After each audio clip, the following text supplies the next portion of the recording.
یہ میری خوش قسمتی کہ میں حضور کا امت ہوں، ساری زندگی اس کا شکریہ ادا کرتا رہوں تو کہ شکر ادا۔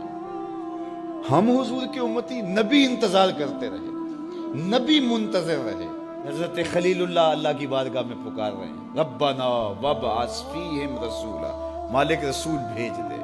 کوئی کہتا ہے لیسا بفظ ولا بغلظ، وہ ترشرو نہیں ہوگا، سخت مزاج نہیں ہوگا، ماتھے پہ شکنے لانے والا نہیں ہوگا، وہ پیار بانٹنے والا ہوگا۔ بس وہ آیا جا رہا ہے۔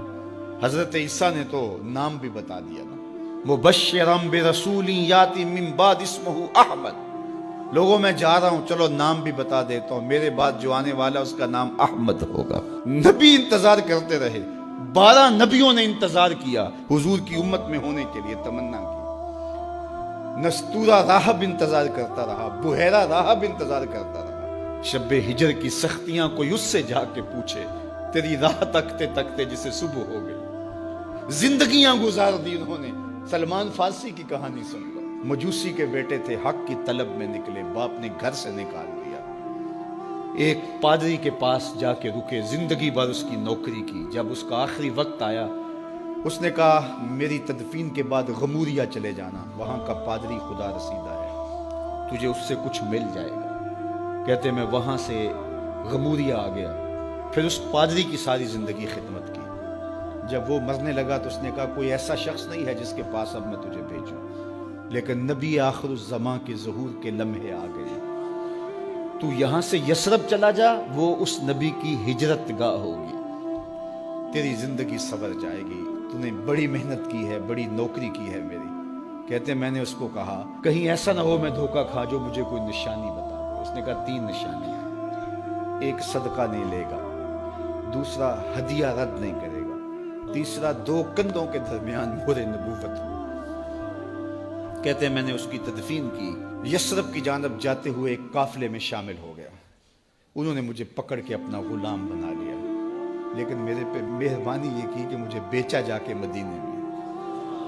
ایک یہودی نے مجھے خرید لیا، میں اس کے باغ میں گوڈی کرتا تھا، کام کرتا تھا، کھجوریں توڑتا تھا، لیکن میں انتظار میں تھا کہ کبھی وہ نبی آخر الزمان آئے تو مجھے دید ہو، کبھی عرش پر، کبھی فرش پر، کبھی ان کے در، کبھی در بدر۔ غم عاشقی تیرا شکریہ، میں کہاں کہاں سے گزر گیا۔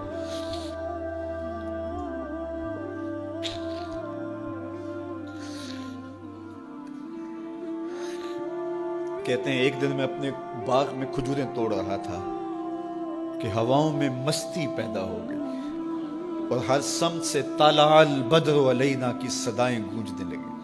میں سمجھ گیا کہ وہ لمحے آ گئے، میں نے چھلانگ لگا دی اور دوڑ پڑا۔ میرے آقا نے سمجھا شاید غلام بھاگ گیا، اس نے دوڑ کے مجھے پکڑ لیا۔ میں نے اس کو کہا کہ میں نوکر تیرا ہی ہوں، لیکن دل نوکر کسی اور کا ہے، میں بھاگوں گا نہیں، مجھے جانے دے۔ میں کچھ کھجوریں لے گیا تھا صدقے کی نیت سے، جا کے حضور کو پیش کی۔ آقا کریم نے فرمایا ہم نبی صدقہ نہیں لیتے۔ کہتے ہیں نشانی ایک پوری ہو گئی، کہتے ہیں کہ میں کچھ دنوں کے بعد اور کھجوریں لے گیا اور میری نیت ہدیہ کی تھی، میں نے پیش کی، حضور نے قبول فرما لی۔ لیکن میں بھی کہتا تھا تیسری نشانی بھی پوری ہو لے تو پھر مانوں گا، اور وہ کیا تھی؟ 2 کندھوں کے درمیان مہر نبوت۔ کہتے ہیں ایک دن حضور میرے باغ میں آئے اور آقا کریم نے اپنے مبارک کندھے پہ چادر رکھی ہوئی تھی اور چادر کی اوٹ میں مہر نبوت چھپی ہوئی تھی، اور میں پیچھے ہو کے دیکھتا تھا، اور میری آرزو یہ تھی کہ کوئی تیز جھونکا ہوا کا آئے اور چادر ہٹ جائے اور میں مہر نبوت کی زیارت کر لوں۔ حضور میرے ارادہ قلب سے آگاہ ہوئے، فَأَلْقَى إِلَيَّ رِدَاءَهُ، حضور نے چادر اتار کے میری جانب پھینکی اور پھر ایسے رخ کر کے فرمایا انظر الی ما امرت بہ، اس پادری نے جو بتایا تھا دیکھ لے آ کے۔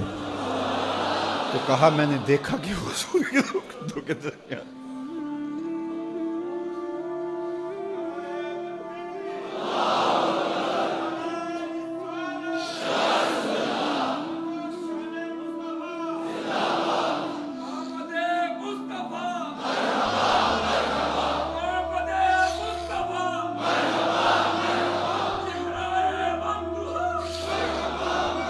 شب ہجر کی سختیاں کوئی اس سے جا کے پوچھے، تیری راہ تکتے تکتے جسے صبح ہو گئی۔ ہم نے تو کوئی انتظار نہیں کیا نا، ہم نے تو کوئی دکھ نہیں سہا، ہم سوئے تھے مقدر جاگ اٹھے. ہمارے والد مسجد سے مولوی صاحب کو بلا لائے. انہوں نے کان میں آ کے کہا مبارک ہو تو حضور کا نوکر بن کے آ رہا. میرے والد گرامی ایک شعر جھوم کے پڑھا کرتے تھے, محمد جانے جانا ہے پیغمبر ہو تو ایسا ہو, رسولوں کی بشارت سے مبشر ہو تو ایسا ہو, امر توقیر کا سب کو موکر ہو تو ایسا ہو, کیا ہم کو غلام ان کا مقدر ہو تو ایسا ہو. میں اپنے مقدر پہ قربان نہ جاؤں, آپ اپنے مقدر پہ نثار نہ جائیں. ہمیں وہ نبی ملا جو نبیوں کا نبی. بنو سعد کے مقدر بھی جاگ اٹھے. اللہ اکبر, کیا وہ خوش نصیب وادیاں تھیں, کیا وہ خوش بخت پہاڑ تھے بنو سعد کے, جہاں حضور نے زندگی کے ابتدائی سال گزارے. اللہ اکبر. حضرت حلیمہ سعدیہ کہتی ہیں جب میں حضور کو گھر لے گئی تو میرے گھر میں روشنیاں آ گئیں. باقاعدہ عورتوں نے کہا حلیمہ تو اتنی امیر ہو گئی ہے رات کو بھی دیا نہیں بجھاتی. بڑے امیر کبیر گھرانوں میں بھی رات کو لوگ دیا بجھا دیا کرتے ہیں, لیکن تو اتنی ہی امیر ہو گئی ہے کہ رات کو بھی تیرے گھر کا دیا نہیں بجھتا. تو حلیمہ سعدیہ نے کہا آؤ میں تمہیں بتاؤں میرے گھر میں دیا کون سا روشن. باقاعدہ ہم جولیوں کو بلایا, پالنے میں حضور تھے, اشارہ کر کے کہا ما کننا نحتاج الی السراج من یوم اخذناہ, جب سے یہ پیارا گھر آیا ہے میں نے سارے دیے توڑ دیے. دیے کی ضرورت نہ مشعل کی حاجت, عجب روشنی تو نے پائی حلیمہ, بڑی تو نے توقیر پائی حلیمہ, بنی تو محمد کی دائی حلیمہ. کہا ما کننا نحتاج الی السراج من یوم اخذناہ, جب سے یہ پیارا گھر میں آیا ہے میں نے سارے دیے توڑ دیے.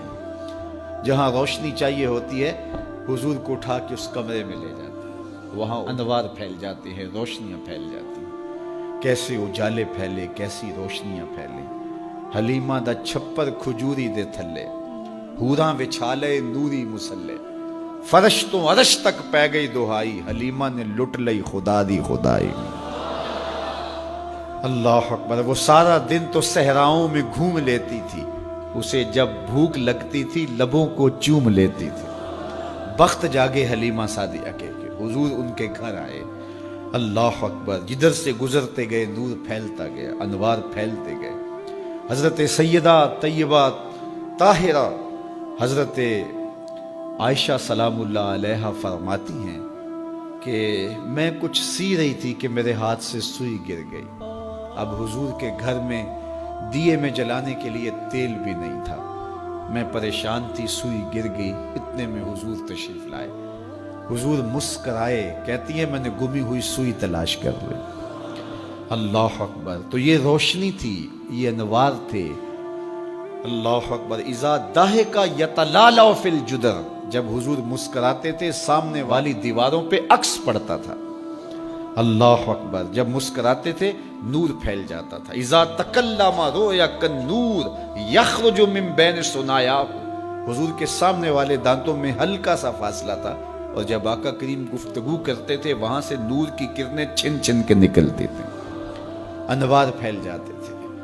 ایسا نوری ماحول, ایسا نورانی چہرہ. حضرت ابو ہریرہ بولے کل قمر لیلۃ البدر لم ارى قبلہ ولا بعدہ مثلہ. کیا پوچھتے ہو, 14ویں رات کا چمکتا ہوا چاند تھے میرے حضور. پھر کہا نہیں نہیں نہیں, حضور جیسا نہ پہلے دیکھا نہ بعد میں دیکھا. حضرت حسان بن ثابت پاس کھڑے تھے. کہا دیکھتے کیسے, کسی ماں نے جنم دیا ہوتا تو دیکھتے.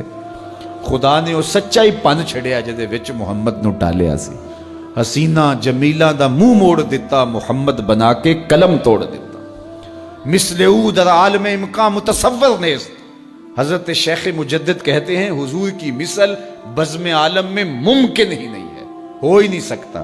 اور اقبال کا لہجہ بھی دیکھیے, رخ مصطفیٰ ہے وہ آئینہ کہ اب اس سا دوسرا آئینہ, نہ کسی کی بزم خیال میں نہ دکان آئینہ ساز میں. تو وہ پیکر تراشا, وہ پیکر تراشا, مکھ چند بدرشا شانی ہے, متھے چمک دی لاٹ نورانی ہے, کالی زلف تیک مستانی ہے, مخمور اکھی ہن مد بھری. کیسا جمال دیا, کیسا حسن دیا. اچھا بریلی کے امام سے بھی پوچھ لیجئے. اللہ اکبر. بل بل نے گل ان کو کہا, کمری نے سروے جاں فضا. بلبل کی منتہائے پرواز تو یہی ہے نا، کسی کو پھول کہتے. بلبل نے گل ان کو کہا، کمری نے سروے جاں فضا، حیرت نے جھنجھلا کر کہا یہ بھی نہیں وہ بھی نہیں. خورشید تھا کس زور پر، کیا بھر کے چمکا تھا قمر، بے پردہ جب وہ رخ ہوا یہ بھی نہیں وہ بھی نہیں. وہ حسن دیا وہ جمال دیا اللہ نے اپنے محبوب